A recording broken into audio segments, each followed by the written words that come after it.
Hi, I'm Mama UST Trader, your host for today. And I'm Sarah, your guest. Let's talk about GRC.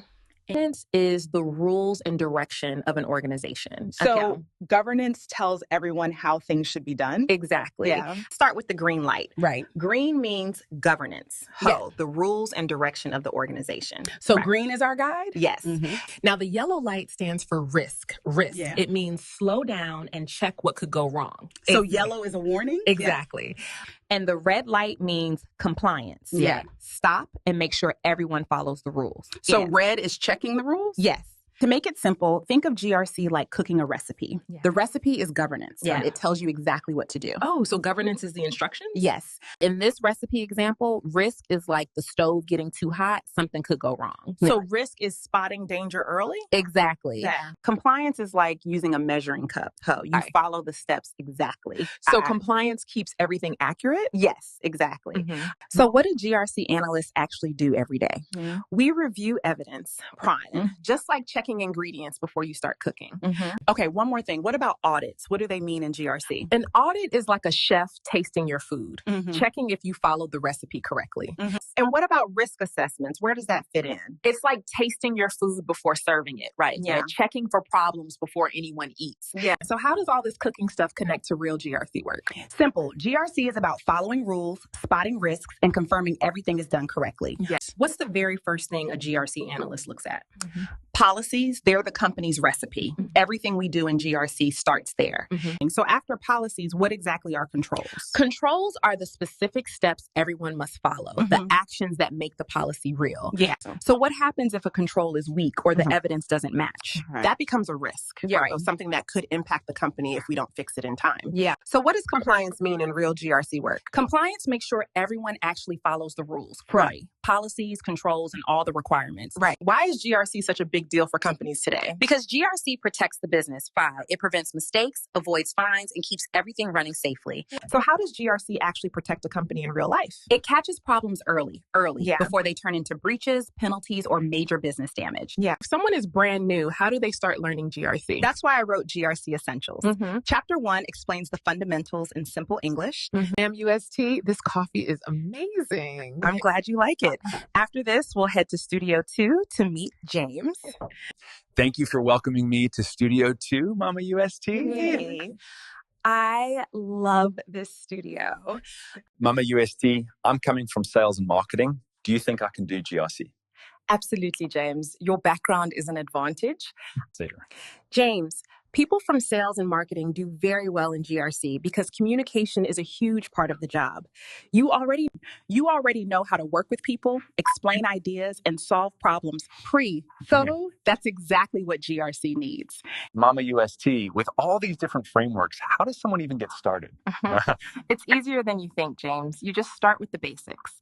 James, the basics simply mean understanding what governance, risk, and compliance actually are. And that's why I wrote my book, GRC Essentials in Plain English. Let's quickly look at Chapter 1 so you understand the basics. Welcome to The Explainer. Today, we're cracking open the world of cybersecurity. We're going to take all those really intimidating concepts and boil them down into simple ideas that, honestly, anyone can get. In this quote right here, it gets to the absolute heart of what we're talking about today. The truth is, if you can just get your head around a few simple ideas, this whole complicated world of cybersecurity, well, it suddenly clicks. It all starts to make sense. I mean, let's be honest. It is so easy to feel completely overwhelmed by this stuff. You hear all these acronyms, NISO 27001, SOC 2, and it just sounds like a foreign language, right? It feels super technical, dense, and frankly, it can be pretty intimidating. But what if all of that jargon, all that complexity, is really just built on ideas you already understand? I'm talking about concepts as simple as locking your front door when you leave the house. That's exactly what we're going to dig into. All right, so let's jump right in with our first big analogy. For a second, just forget everything you think you know about servers, firewalls, all that tech stuff. Instead, I just want you to picture something really simple, an unlocked door. Okay, so that unlocked door, in the security world, that's what we call a vulnerability. It's just a weakness. And this part is really key. Nothing bad has actually happened yet. The door is just unlocked. but the potential for something to go wrong, it's definitely there. It's like a little gap in your armor.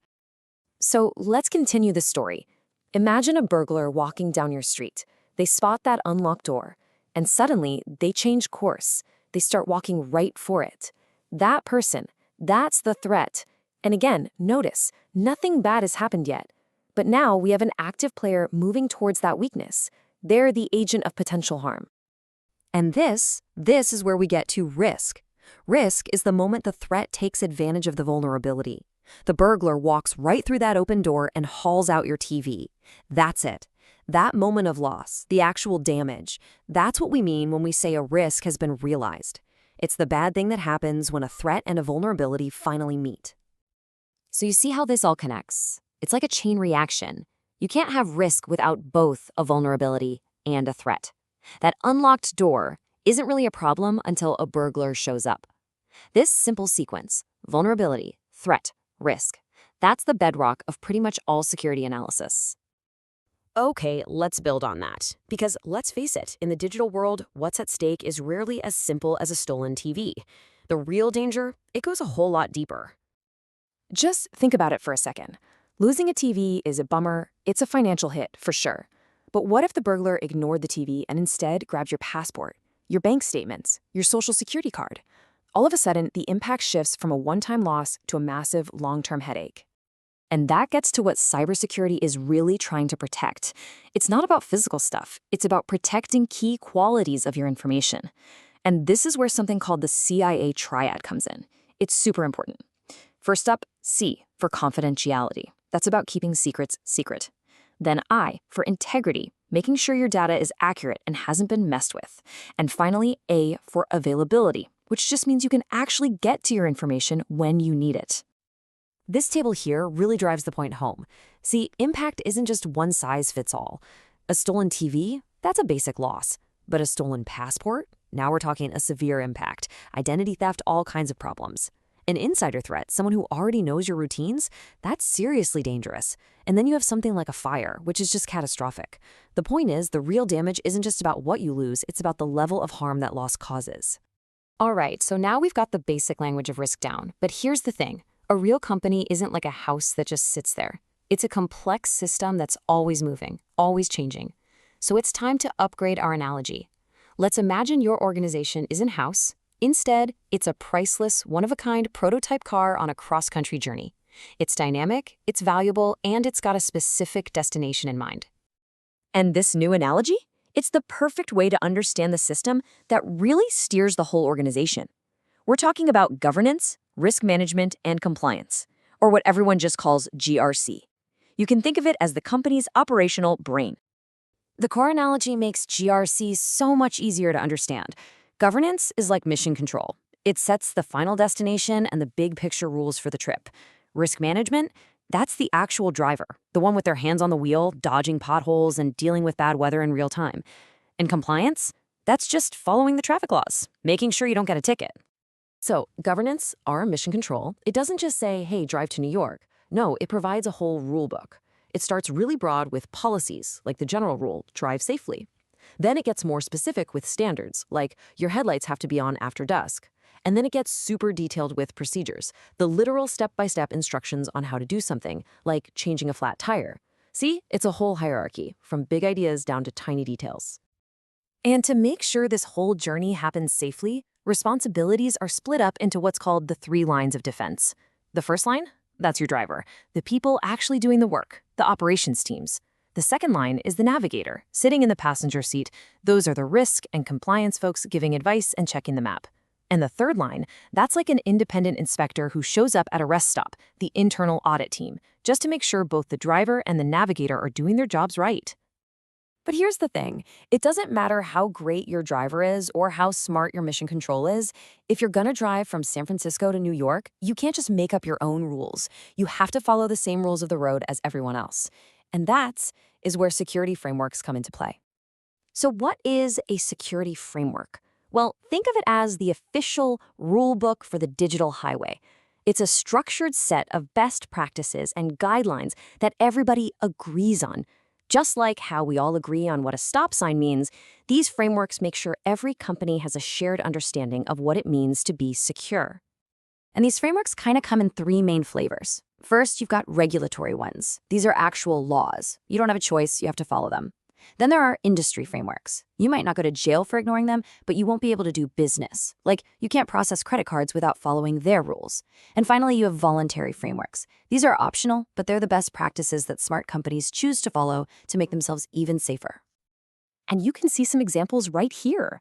HIPAA, that's a regulatory framework, a law for healthcare. PCI DSS, that's an industry framework for anyone who takes credit cards. And then something like the NIST framework is voluntary. It's a fantastic guide that any company can use to up its security game. So you see, each one is like a different kind of map for a different kind of journey. So why does any of this really matter? Why all the rules and frameworks? Well, because of this number, 147 million. That's how many people had their sensitive data exposed in the Equifax breach back in 2017. And you know what the cause was? A single server that someone forgot to update. It was a simple unlocked digital door, and a threat walked right on in. And that's really the key takeaway here. Following a framework transforms a company from just thinking they're secure to actually being able to prove they're secure. It gives them the structure, the checklist, and most importantly, the evidence they need to show their customers and partners that they can be trusted. It's all about building that trust. So let's bring all of this right back home to you. Think about it. Your password, that's the lock on your front door. The security policies you have to follow at your job, that's your mission control's GPS. So after all this talk about unlocked doors and cross-country journeys, maybe it's a good time to ask yourself a simple question. How secure is your journey? What do you both think about the book? It's amazing, Mama UST. So clear. I can't wait to get my copy. Same here. The book finally makes GRC easy to understand. Yeah. Our book officially launches this January, and our hands-on GRC training begins in March. I can't wait to guide everyone through this journey. All right, let's move on. I want to show you both exactly what our hands-on GRC training includes and how the program is structured.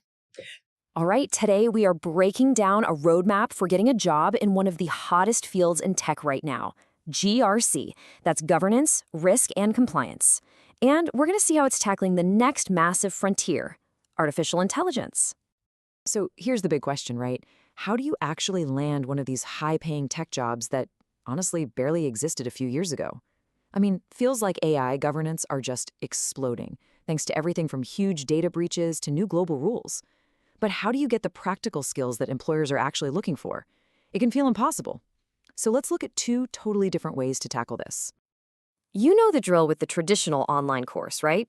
You're watching videos, reading PDFs. It's all pretty passive, and you're mostly flying solo.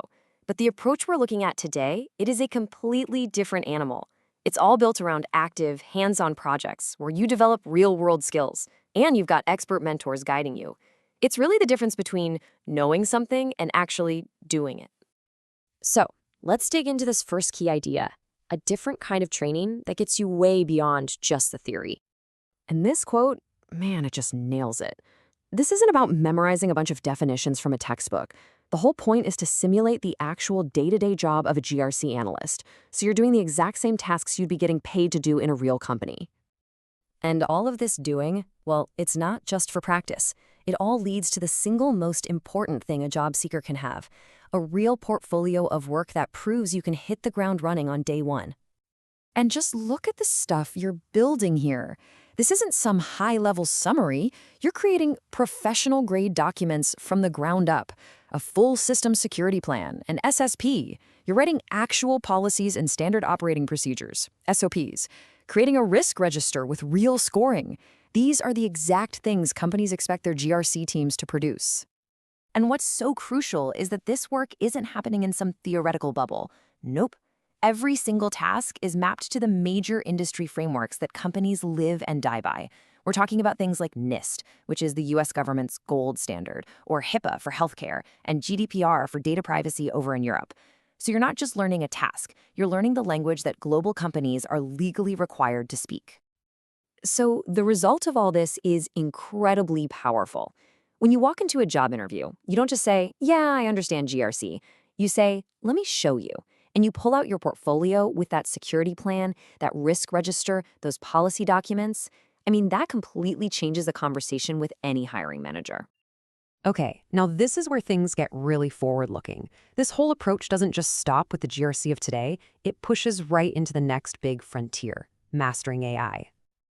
Let me tell you, the demand for AI governance is just blowing up.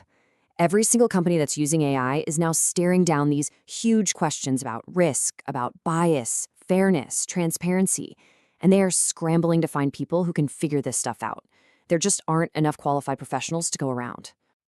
And this is the absolute cutting edge of the industry.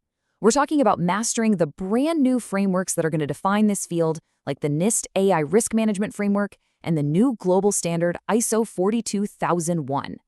This means you'll get hands-on experience with tools that most people in the industry have only read about in articles. And just like with the GRC stuff, it all leads to a major hands-on project. Now, the idea of building an AI-powered risk tool might sound super intimidating, right? But look at how it's broken down. First, you learn the framework. Then you learn how to spot the unique risks that come with AI. And then you put all that knowledge to work and build a real functional tool.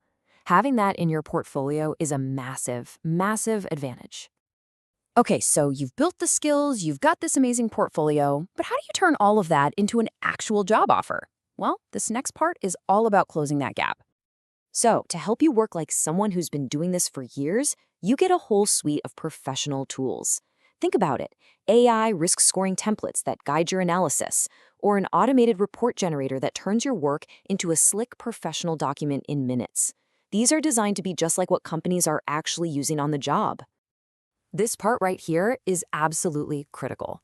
The training doesn't just stop once you know the technical stuff. It follows through to actually make you hireable. You learn how to completely overhaul your LinkedIn profile, how to tailor your resume for these specific jobs, and, this is a big one, how to confidently present your portfolio and just crush those technical interviews through live practice. So let's bring it all home and talk about the ultimate goal here, the career payoff. Why does learning these specific skills in this specific way matter so much right now? The bottom line is the demand is real and it is urgent. As every company becomes a data company, they are scrambling to hire people for roles like risk analyst and compliance specialist. And with AI just exploding, the AI governance lead is fast becoming a must-have position in every major organization. And you know what? That demand translates directly to your paycheck. You can see a really clear career path here. Entry-level GRC jobs start in a very, very nice range. As you get some experience, you're moving well into the six figures. But the real game changer is specializing in AI-GRC. $150,000. And listen, that is often just the starting point. That's the kind of salary we're talking about for people who can really master that intersection of AI and GRC. A number like that tells you exactly how rare and how incredibly valuable these skills are in the market today. So when you put it all together, you really see the whole picture. It's not just one of these things that makes the difference, it's the combination of everything. The deep technical skills, the cutting-edge AI training, the real portfolio, and all the career coaching that ties it all together. At the end of the day, this explainer shows a really clear path into a field with huge demand. The opportunities, the jobs, they are 100% real. So the final question it leaves us with is a personal one for you. Is your portfolio ready to meet that demand? Wow, this hands-on training is unbelievable. I didn't know a program could offer so much. Seriously, this is top tier. I'm definitely liking and subscribing. This was amazing. Don't forget to like the podcast And subscribe to our YouTube channel for more episodes. See you in the next episode.